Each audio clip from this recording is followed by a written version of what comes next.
I, 28F, have been married to Oliver, 31M, for 4 years. We met in college when I was a sophomore and he was a senior.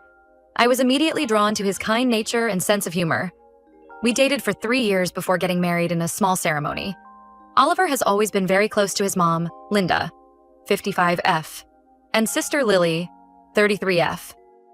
They're a tight-knit unit, which I admired at first. Oliver's dad left when he was just 5 years old, leaving Linda to raise 2 kids on her own. She worked multiple jobs to make ends meet, and Oliver often talks about how they struggled financially but always had each other's backs. I come from a different background. My parents are still happily married, and while we weren't rich, we were comfortable. I have 2 older brothers who I'm close with, but not in the same intense way Oliver is with his family. This difference has caused some tension over the years. When Oliver and I first started dating, Linda and Lily were polite but distant. I always felt like an outsider around them, like I was intruding on their little circle. Oliver would assure me they just needed time to warm up, but even after 4 years of marriage, I still don't feel fully accepted. Things took a turn about 6 months ago when Lily's husband Tom passed away suddenly from an aneurysm. It was devastating for everyone, especially since they'd only been married for 2 years. Lily fell into a deep depression, barely leaving her house. Linda started asking me to help out with errands and chores for Lily. At first, it was small things, picking up groceries, doing some laundry. I was happy to help during such a difficult time. But the requests kept escalating. Soon I was cooking all of Lily's meals, cleaning her entire house, even paying some of her bills. If I ever tried to say no, Linda would lay on the guilt trip. She'd remind me how Lily was grieving and needed support, how family should stick together in tough times. Oliver was working long hours and traveling for work, so he was oblivious to what was happening. I felt stuck and didn't know how to bring it up without seeming heartless. This went on for months, with me essentially becoming Lily's unpaid housekeeper on top of my own job and household responsibilities. I was burning out fast. I'd come home from work, rush to Lily's to cook and clean, then come back home to do it all over again for Oliver and me. My own work was suffering, and I was constantly exhausted. I tried to talk to Oliver about it a few times, but he'd just say how proud he was of me for helping his sister. He'd remind me of all the times Lily had been there for him growing up, like when she worked extra shifts at her part-time job to buy him a suit for prom. I felt guilty for even considering complaining. Then last week, everything changed. Lily asked me to grab some documents from her home office to bring to her at work. When I went in, I noticed her computer was open to an email draft. I didn't mean to snoop, but a phrase caught my eye: Dad's inheritance. This was shocking since Oliver's dad had never been in the picture. As far as I knew, they hadn't heard from him in over 25 years. I started reading and couldn't believe what I saw. Apparently, Oliver's estranged father had passed away recently, leaving a substantial inheritance to be split between Linda, Lily, Oliver, and their families. The email was to Linda, discussing how to keep the entire inheritance for themselves without Oliver or me finding out. They had forged documents claiming Oliver was deceased to cut us out entirely. I was stunned by their greed and deception. As I read more, I discovered this wasn't a spur-of-the-moment decision.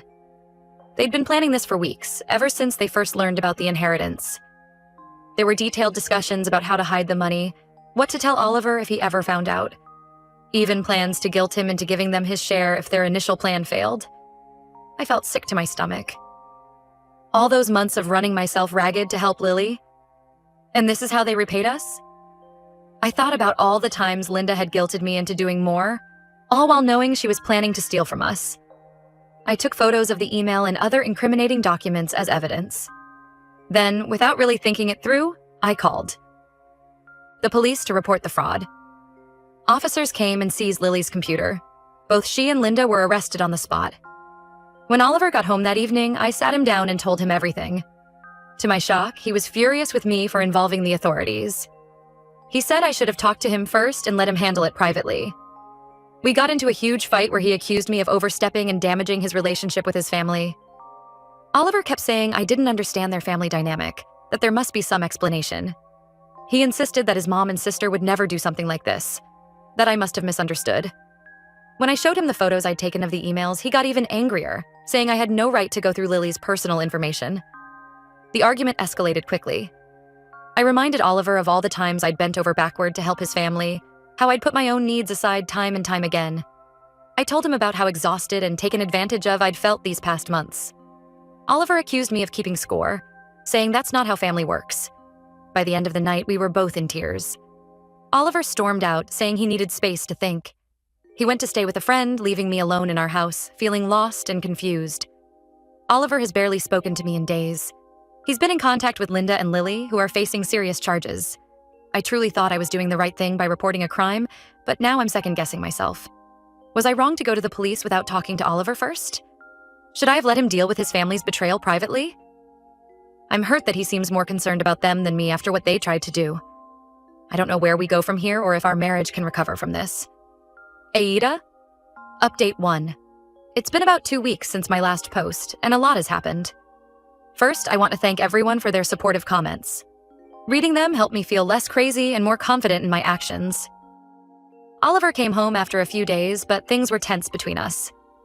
We barely spoke, just coexisting in the same space without really communicating. It was like living with a stranger. I was miserable, but I didn't know how to bridge the gap between us. Finally, after about a week of this, I couldn't take it anymore. I sat Oliver down and told him we needed to talk. I explained how hurt I was that he seemed more concerned about his mom and sister than about me or the fact that they tried to steal from us. I laid out everything I'd been feeling over the past months. The exhaustion, the feeling of being taken advantage of, the hurt of never truly being accepted by his family. To my surprise, Oliver broke down. He admitted he'd been in shock and didn't know how to process everything at first. He said he'd visited Linda and Lily in jail and confronted them about their actions. Apparently, they showed zero remorse and even tried to manipulate him into helping them get out of trouble. Oliver told me about the visit in detail. He said Linda had tried to play the victim, crying about how hard she'd worked to raise him and Lily on her own.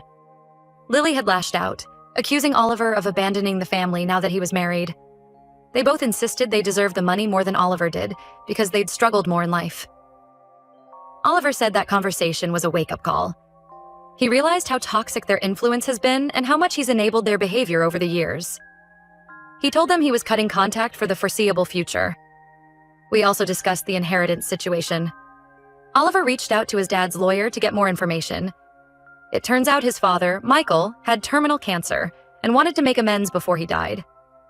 The inheritance is substantial, several $1 million plus property. The lawyer shared some details about Michael's life. Apparently, he had struggled with alcohol addiction when Oliver was young, which led to him leaving the family. He got sober about 15 years ago and had been trying to build up the courage to reach out to his kids. The cancer diagnosis pushed him to finally make things right, even if he couldn't do it in person. Oliver is struggling with mixed emotions about his dad. On one hand, he's angry about being abandoned as a child. He talked about how he used to wait by the window on his birthday, hoping his dad would show up. On the other hand, he feels grateful for this final gesture and curious to learn more about his father's life. As for Linda and Lily, they're still in jail awaiting trial. Their lawyer is trying to get them a plea deal, but it looks like they'll face significant jail time regardless.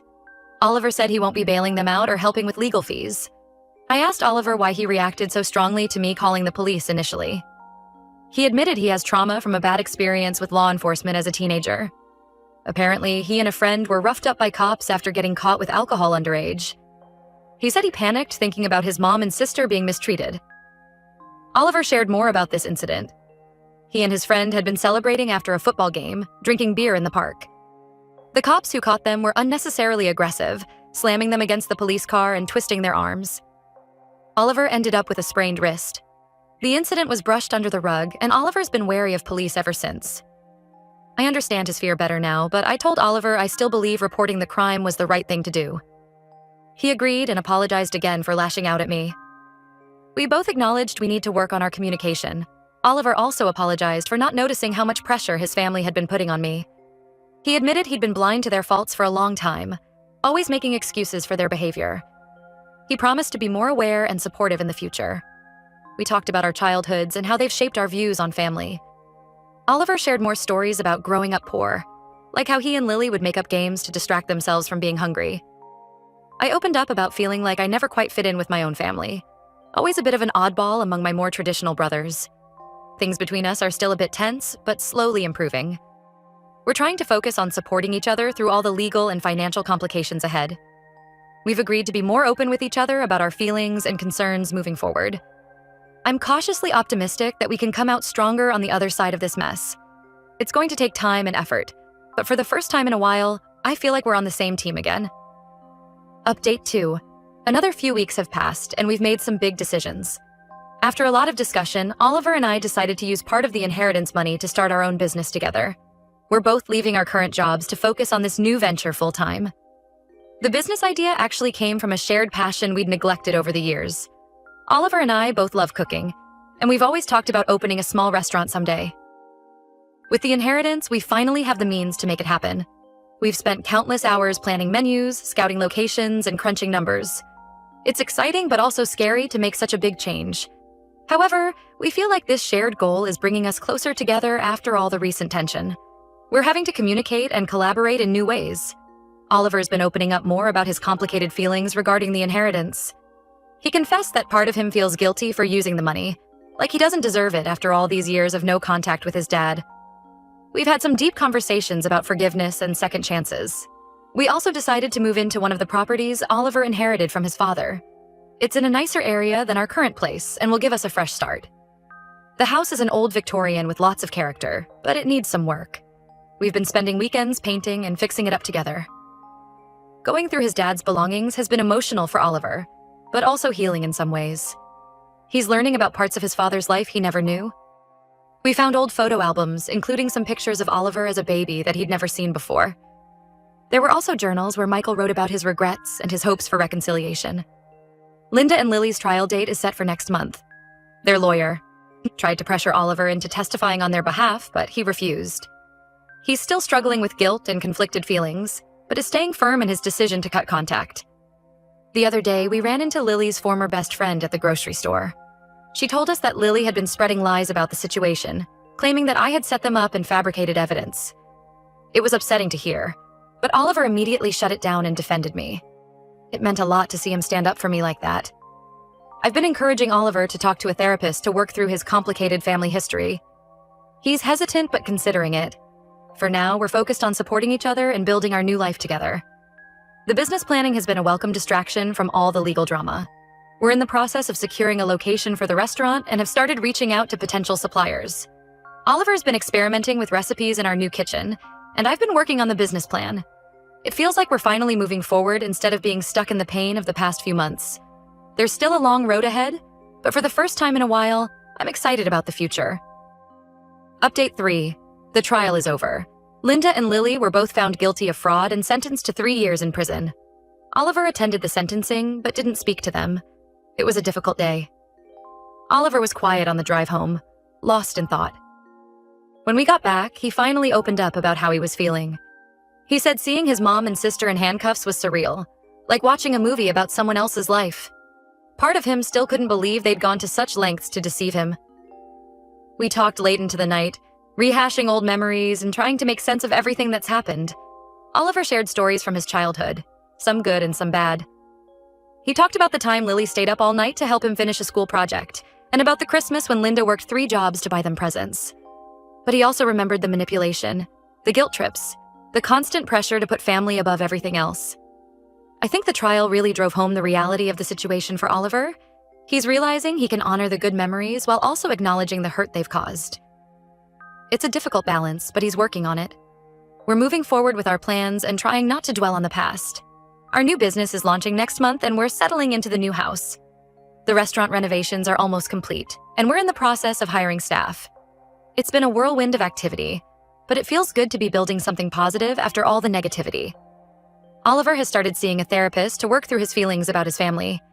It's early days, but he says it's helping him process everything. He's also been reading books about setting boundaries and breaking cycles of toxic family dynamics.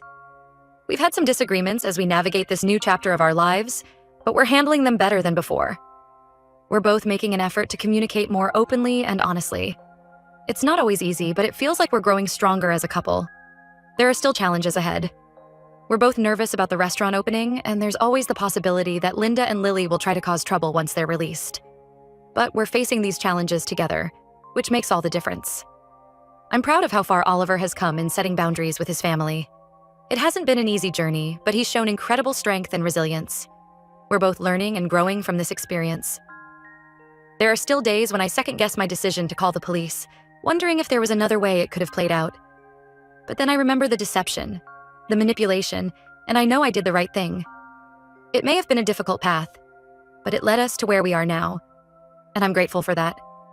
As we prepare for the restaurant opening, I find myself feeling cautiously optimistic about the future. We've been through so much, but we've come out the other side stronger. Whatever challenges come our way, I know we'll face them together.